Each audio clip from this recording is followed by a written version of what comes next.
श्रीमद्भागवत महापुराण की श्री कृष्ण दत्तयन कदिकाश जीव की श्री शुक मुनि की श्री शुत मुनि की परीक्षित महाराज की शौनकादि ऋषि वृंद की आपन अपन गुरुदेव की आपन अपन इष्ट देव की आज के आनंद की भागवत सप्ताह ज्ञान यज्ञ की जय जय श्री राधे श्याम निताई गौर हरि हरि बोल।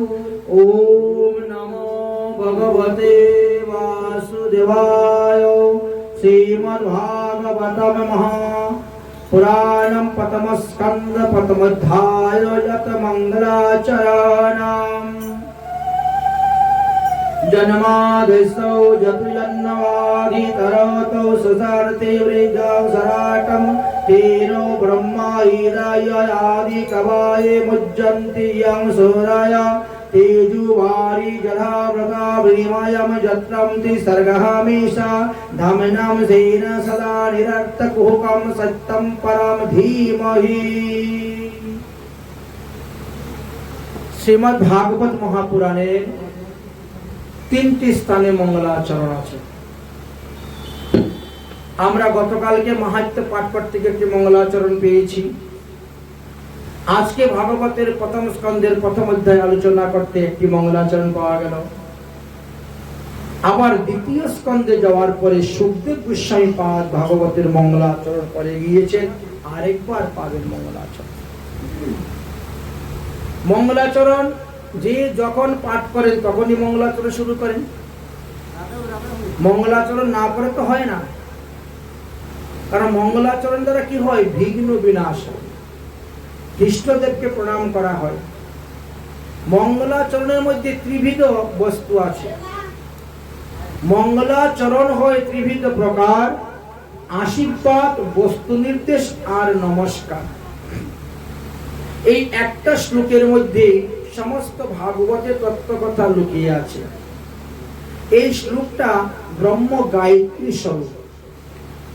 আমরা যখন গায়ত্রী মন্ত্র উচ্চারণ করি তখন কি বলি? ধীমহি।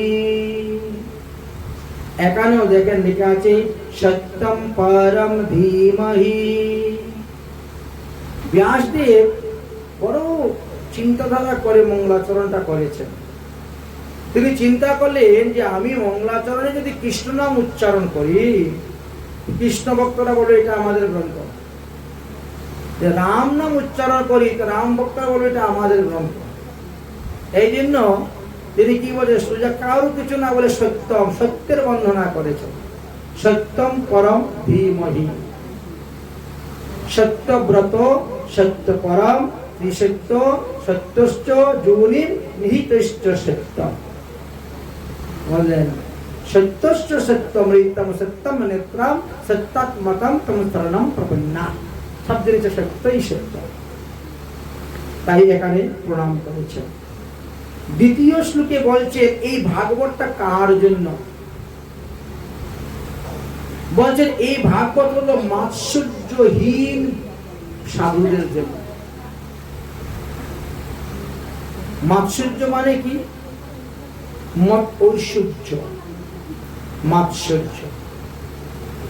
আরেক অর্থে কি হয়? অন্যের উৎকর্ষ যাদের সহ্য হয় না তাদের মধ্যে মাৎসর্য আছে। যাদের মধ্যে মাৎসর্যতা থাকে তাদের জন্য এই গ্রন্থ নয়।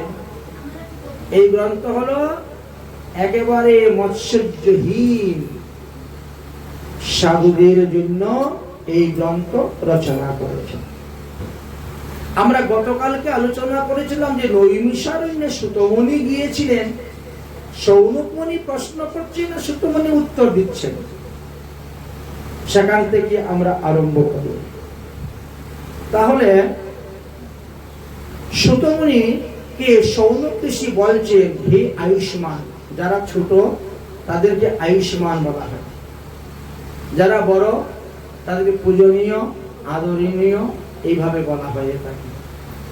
আচ্ছা, বললেন যে তুমি হলে সাধুগণের ভূষণ, সাধু সমাজের ভূষণ। বুঝলেন?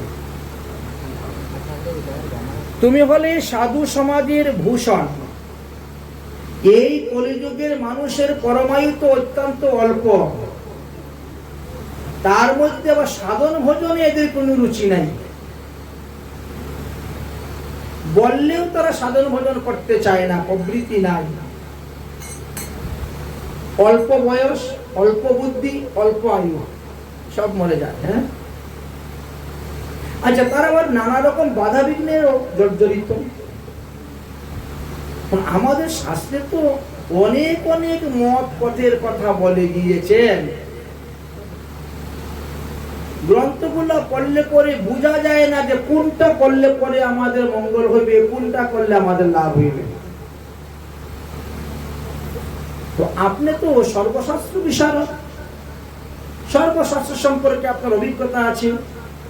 অতএব আপনি কৃপা করে আমাদেরকে বলুন, কার ভজন করা জীবের কর্তব্য? কারণ আপনি হলেন পরোপকারী, আপনার অভিজ্ঞতা আমাদের থেকে অনেক উপরে। আপনি সমস্ত গ্রন্থ পাঠ করেছেন।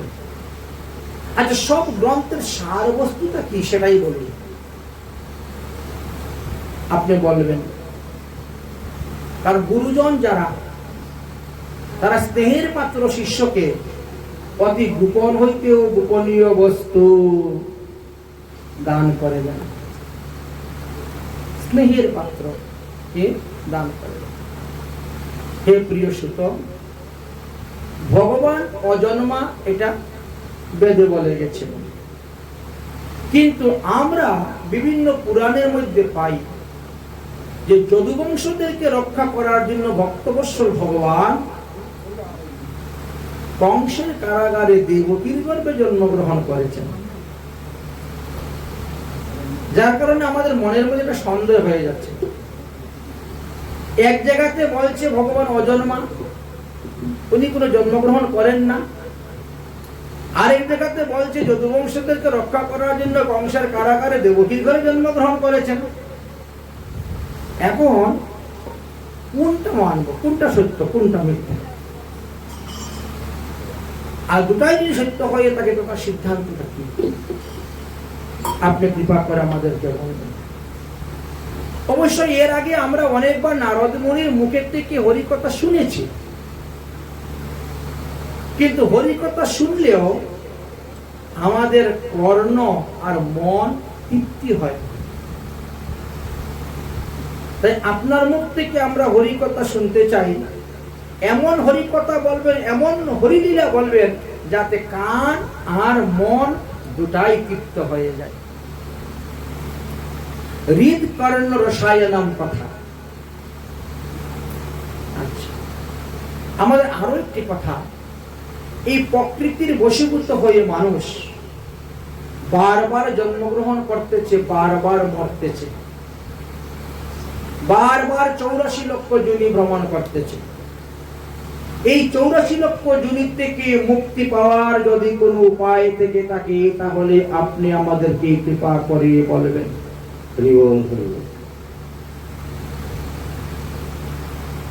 এই 4টি প্রশ্ন করলেন। সুতমণি বলছেন, আপনারা যে প্রশ্ন করেছেন সমস্ত প্রশ্নের উত্তর ভাগবতে আছে। সুখদেব গোস্বামী পাদ আমাদের জন্য যে ভাগবত রেখে গেছেন, এর মধ্যে সব কিছুর সমাধান আছে। যদি কেউ ধরে ধরে ভাগবতটা পড়তে পারে তাহলে হয়ে গেল। সমস্ত বেদ বেদান্ত মন্থন করে ভাগবত রচনা করা হয়েছে। ভাগবতে সব আছে। আপনাদের প্রথম প্রশ্নের উত্তর হলো, ভগবান শ্রীকৃষ্ণ ভিন্ন অন্য কারো পূজা করতে নাই। বাসুদেবে ভগবতী ভক্তি যুগম যদুভবে জনায় আশু বৈরাগ্যম জ্ঞানশ্চ ততুঃ হেতুম। কারণ অন্যান্য দেবদেবীর হাতে তো মুক্তি নাই, তারা দিতে পারবে না। ভক্তি বিনা তো মুক্তি হয় না। আর আমরা হলাম কলিযুগের মানুষ। কলিযুগে কলৌ তো কেবলা ভক্তি ব্রহ্ম সাজুজ্যকারিণী, একমাত্র কৃষ্ণ ভক্তি। ওটা লোক কালী ভক্তি দুর্গা ভক্তির কথা বলেন নাই। কৃষ্ণ ভক্তি, কৃষ্ণ ভক্তকে রূঢ় অর্থে ভক্ত শব্দ বলা হয়েছে। রূঢ় এটি ভক্ত শব্দ বলা হয়েছে। অতএব ভগবানকে আত্মসমর্পণ করে দেওয়া, আমার বলতে যা কিছু আছে সব ভগবানের চরণে অর্পণ করে দাও, তাহলে ভগবান আপনাকে দেখবেন। আপনি যখন মাতৃগর্ভে ছিলেন, মাতৃগর্ভে থাকা অবস্থায় আপনি যেভাবে ভগবানকে ডেকেছিলেন, যদি এখন সেইভাবে ডাকতে পারেন, তাহলে ভগবান আবার আপনার সামনে আসবেন, দর্শন দিবেন। মাতৃগর্ভে যখন ভগবান এসে আপনাকে দর্শন দিয়েছেন, আপনার জন্মগ্রহণ করার আগে ভগবানের চিন্তা, এই জীবটা পৃথিবীতে গিয়ে যাওয়ার পরে খাবে কি।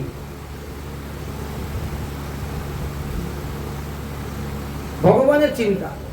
তাই আমার জন্মের আগেই আমার খাবার দেখেন মাতৃস্তনে দুগ্ধ দিয়ে পাঠিয়ে দিয়েছেন। তো এখন যদি আমি ভগবানের সেই রকম স্মরণ নেই, তিনি কি আমাকে খাওয়াবে না?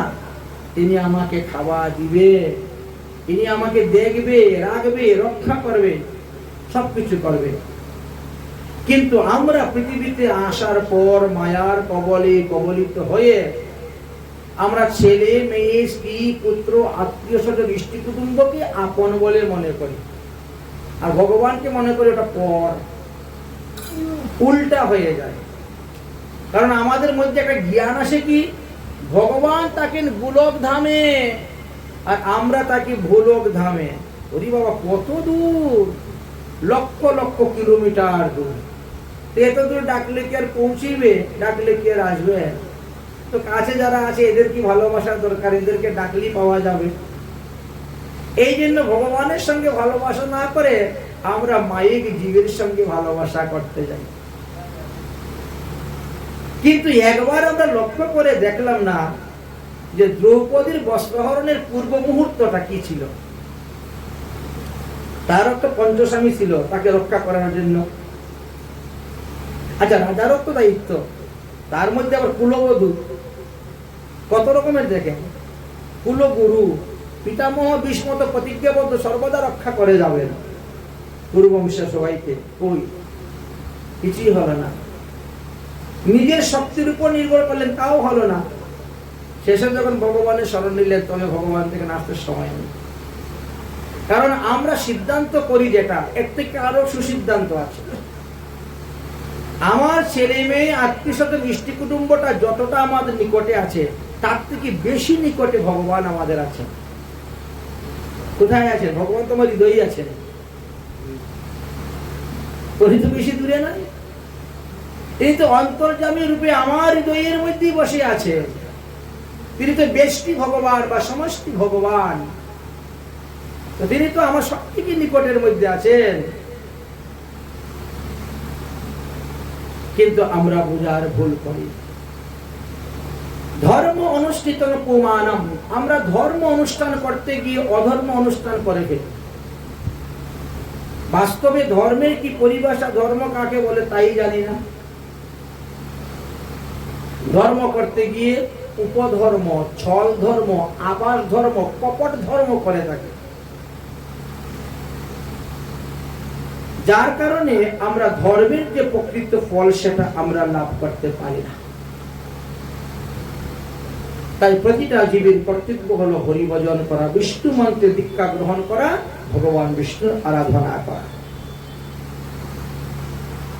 দ্বিতীয় প্রশ্নের উত্তর হলো, সমস্ত শাস্ত্র পুরাণের সার হলো হরিকথা। হরিকথা ছাড়া আর যত কথা আছে সব অসার। এই জন্য সর্বদা হরিকথা শ্রবণ করবেন, সর্বদা হরিকথা কীর্তন করবেন। শীর্ণতাংশ কথা কৃষ্ণ পুণ্য শ্রবণ কীর্তনাৎ নিদস্ত তুহি বদ্রারি বিদুর্নীতি সুরিৎসমা। আমরা ঘরের ভিতরে যদি কোনো গর্ত দেখি, আমরা মাটি দিয়ে বন্ধ করে দিই। কেন? সাপ ঢুকে বসে থাকতে পারে, বিপদ আসতে পারে, তাই না?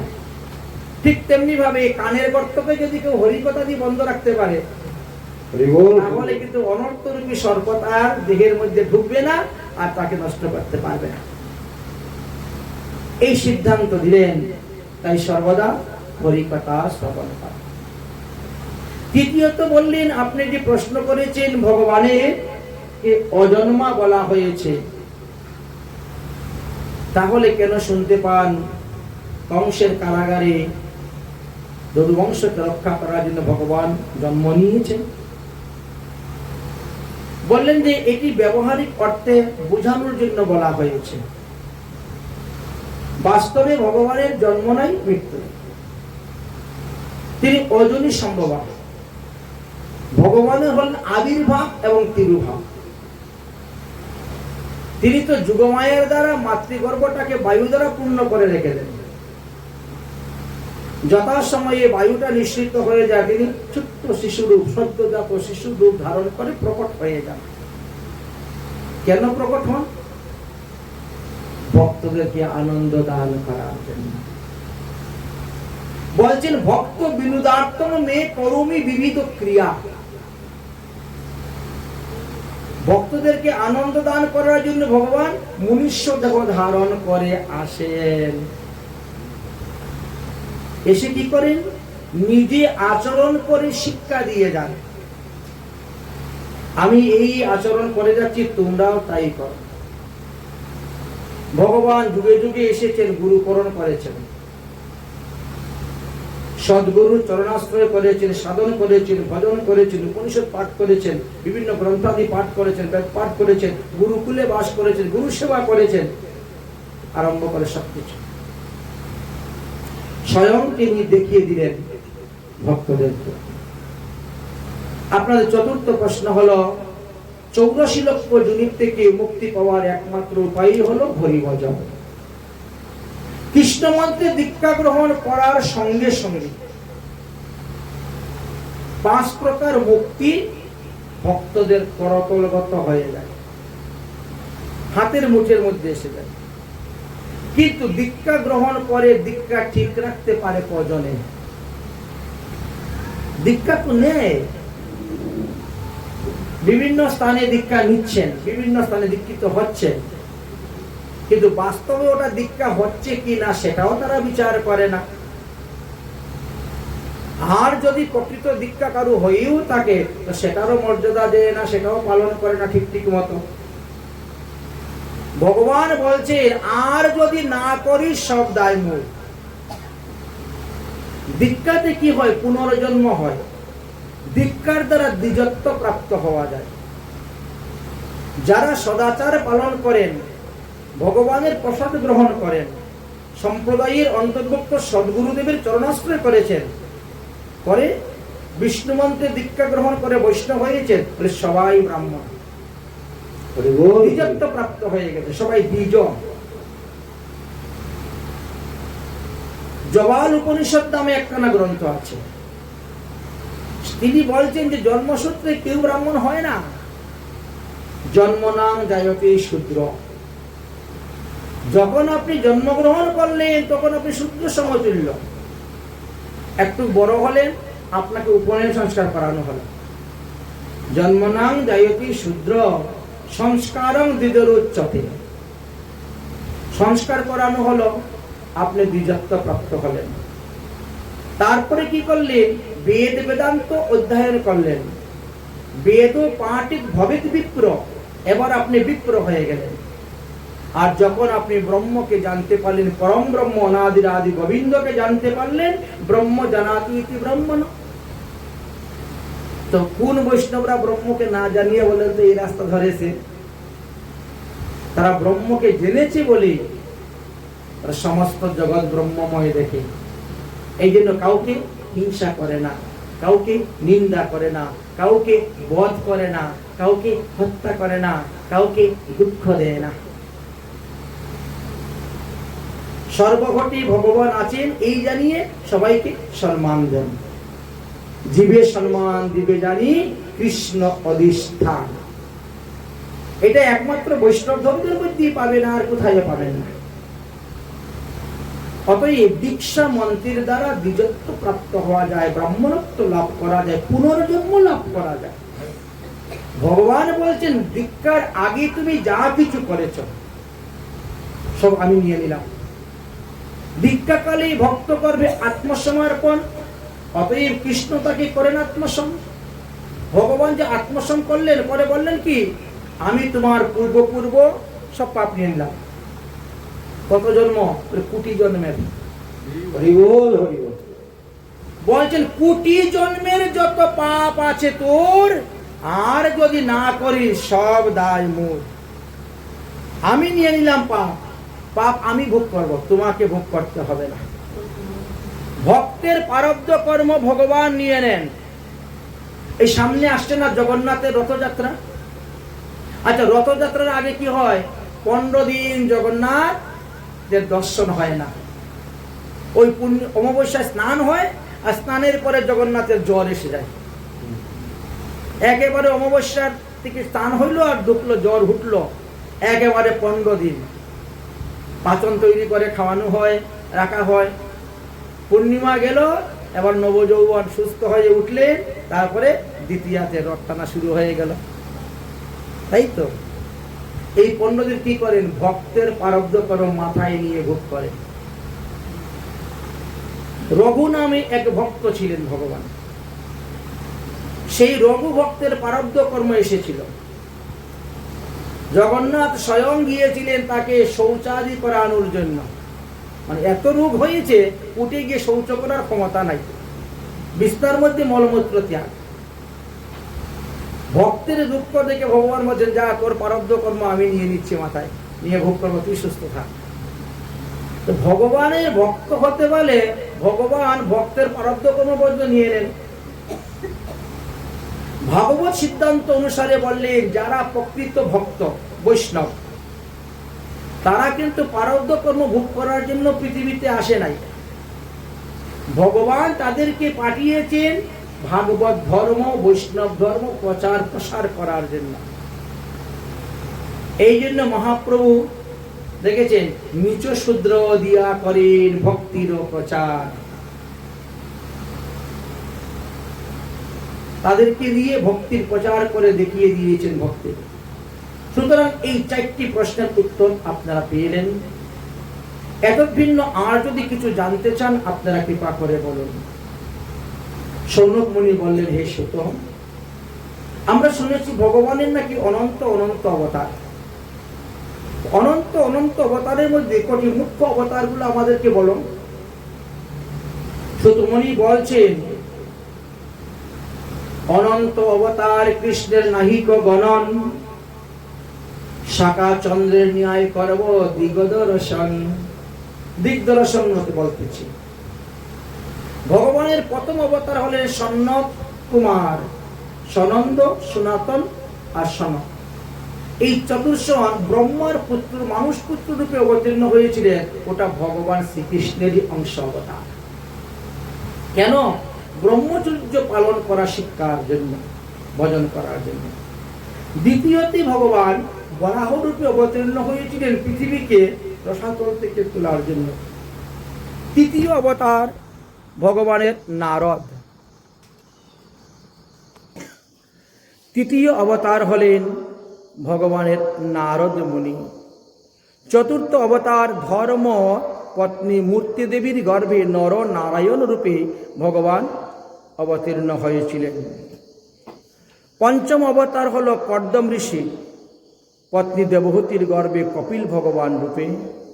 ষষ্ঠ অবতার হল পত্রী এবং অনুসূয়া থেকে দত্তাত্রেয় রূপে এসেছেন। সপ্তম অবতার রুচি পত্নী আকুতির গর্ভে সুযোগ্য নামে অবতীর্ণ হয়েছিলেন। অষ্টম অবতার নাভি পত্নী মেরুদেবীর গর্ভে ঋষভদেব নামে অবতীর্ণ হয়েছিলেন। নবম অবতার ঋষিদের প্রার্থনায় বেন রাজার মৃতশরীর থেকে পিতৃরূপে অবতীর্ণ হয়েছিলেন। দশম অবতার চাক্ষুষ মন্বন্তের শেষে ভগবান মৎস্যরূপ অবতীর্ণ হয়ে এসেছিলেন। একাদশ অবতার সমুদ্র মন্থনের সময় কূর্মরূপ ধারণ করেছিলেন।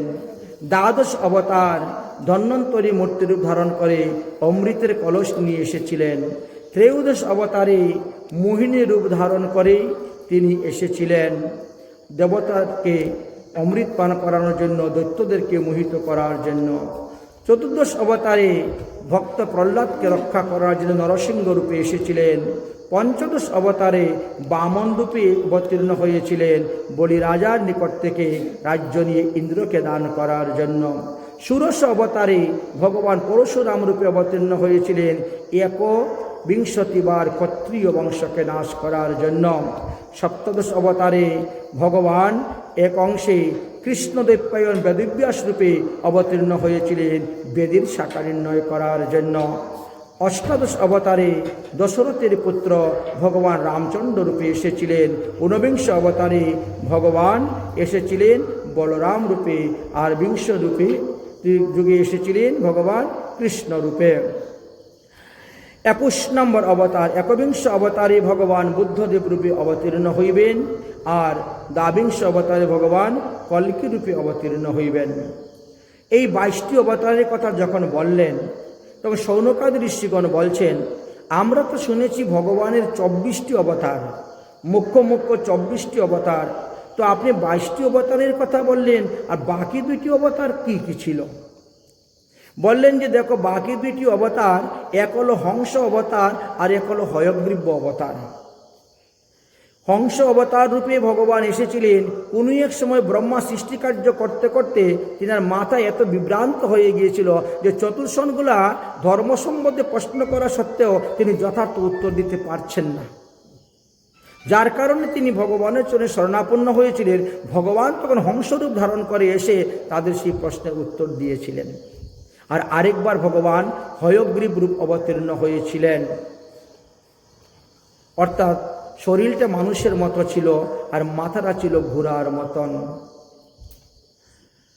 যাই হোক, এই হয়গ্রীব অবতারে তিনি জ্ঞান বা প্রজ্ঞানের প্রতীক রূপে ছিলেন, দান করেছিলেন। এই হলো 24টি অবতার। কিন্তু এই 24টি অবতারের মধ্যে কৃষ্ণ হলেন স্বয়ং ভগবান, আর কেউ স্বয়ং ভগবান নয়। এতে চাংশু কলাপুংশু কৃষ্ণস্তু ভগবান স্বয়ং। আর যত দেখবেন সব অংশ অবতার, অংশের অংশ অবতার, কলা অবতার বা কলার কলা অবতার। শৌনকাদি মুনিগণ বলছেন, তাহলে কৃষ্ণস্তু ভগবান স্বয়ং বললেন, তো ভগবান শব্দের অর্থ কি? বললেন যে ভগ শব্দের অর্থ হলো 6টি ঐশ্বর্য। বান মানে যার মধ্যে ছিল, অতএব যার মধ্যে 6টি ঐশ্বর্য আছে তিনি স্বয়ং ভগবান। ষড়ৈশ্বর্য পূর্ণকৃষ্ণ স্বয়ং ভগবান, ব্রহ্মাণ্ডে শত বস্তু নাহি তাহারই সমান। সেই 6টি ঐশ্বর্য কি? বলে ঐশ্বর্যস্য সমগ্রস্য বীর্যস্য যশস্য শ্রেয় জ্ঞানং বিজ্ঞানং চাপি ইতি স্বর অঙ্গনম ইতি ভগ। এই 6 প্রকার, তাই 6 প্রকার ঐশ্বর্য যার মধ্যে আছে তিনি হলেন ভগবান, স্বয়ং ভগবান। অন্যান্যদেরকে ভগবান বললেও এরা কেউ স্বয়ং ভগবান নয়, তার অংশ বা অংশের অংশ, কলা বা কলার কলা। ভগবান পৃথিবীতে যতবার অবতীর্ণ হয়ে এসেছিলেন সেই সমস্ত অবতারকে 6 ভাগে ভাগ করা হয়েছে।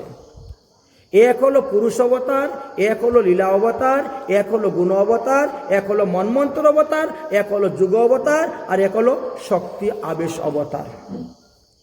এইভাবে ভগবানের অবতার নিয়ে এসেছেন। ইদম ভাগবতম নামম পুরাণম ব্রহ্ম সংহিতা। এই ভাগবতের মধ্যে এইভাবে ভগবানের 24 অবতারের কথা বর্ণন করে গিয়েছেন। বর্তমানে আমরা এত সুন্দর পৃথিবী যে দর্শন করতে পারছি, এটি ভগবান থেকেই সৃষ্টি হয়েছে, আবার ভগবানের মধ্যে গিয়ে লীন হয়ে যায়। অতএব এত সুন্দর পৃথিবীকে যিনি সৃষ্টি করেছেন তিনি না জানি কত সুন্দর, তিনি না জানি কত সুন্দর। ভগবানের এক নাম হলো তারণহার। যিনি তার ভজন করেন তাকেই তিনি তরিয়ে নিয়ে চলে যান, উদ্ধার করে নিয়ে যান। তাই মহাজনগণ বলছেন কি, নাম তোমারি তারণহারা, नाम तुम्हारी तारनहारा। तीन ताल दो আমার কাছে নিয়ে আসো, আমার কাছে করতাল নিয়ে আসো। कभी तेरा दर्शन होगा, আমার কাছে তো করতাল দাও। नाम तुम्हारी तारनहारा, कभी तेरा दर्शन होगा, कभी तेरा दर्शन। तेरी प्रतिमा इतनी सुंदर, तू कितना सुंदर होगा, तू कितना सुंदर होगा। तेरी प्रतिमा इतनी सुंदर, तू कितना सुंदर होगा, तू कितना सुंदर होगा। नाम तुम्हारी तारनहारा, कभी तेरा दर्शन होगा।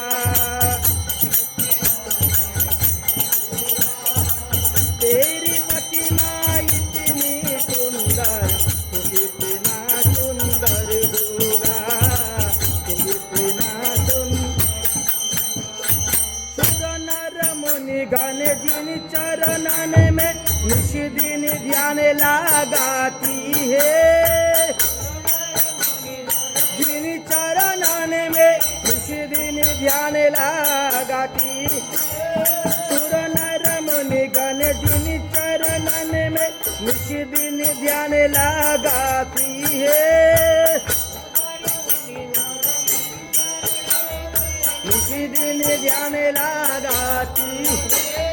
जो भी तेरी घर पे आवे चरण में शीश झुकाती है, जो भी तेरी घर पे आवे चरण में शीश झुकाती है, चरण में शीश झुकाती है।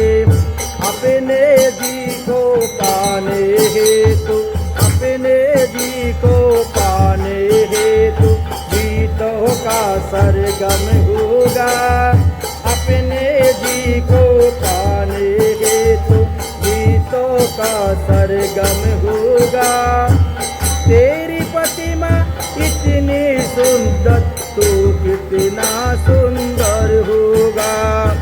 तेरी प्रतिमा इतनी सुंदर, तू कितना सुंदर होगा। नाम तुम्हारी तारनहारा, कभी तेरा दर्शन होगा। तेरी प्रतिमा इतनी सुंदर, तू कितना सुंदर होगा। तेरी प्रतिमा इतनी सुंदर, तू सुंदर कितना होगा। दीन दयाल दया की सागर, जग में नाम तुम्हारा है। दया दया की सागर, जग में नाम तुम्हारा है। तुम बिने मेरी बाल कृष्ण, यहाँ कोई नहीं हमारा है। तुम बिने मेरी बाल कृष्ण, यहाँ कोई नहीं और कोई नहीं हमारा है, कोई नहीं हमारा है। और कृष्ण प्रेम कर करना है तू, कृष्ण प्रेम कर करना दे, हरे कृष्ण प्रेम कर करना है तू। कृष्ण प्रेम कर करना है तू। कथा श्रवण करना होगा, सबर करना, कृष्ण प्रेम कर करना है तू। कृष्ण प्रेम कर करना है तू। कथा श्रवण करना होगा, सबर करना होगा। अरे तेरी प्रतिमा इतनी सुंदर, तू कितना सुंदर होगा। तेरी प्रतिमा इतनी सुंदर, तू कितना सुंदर होगा। अरे तेरी प्रतिमा इतनी सुंदर, तू कितना सुंदर होगा। तेरी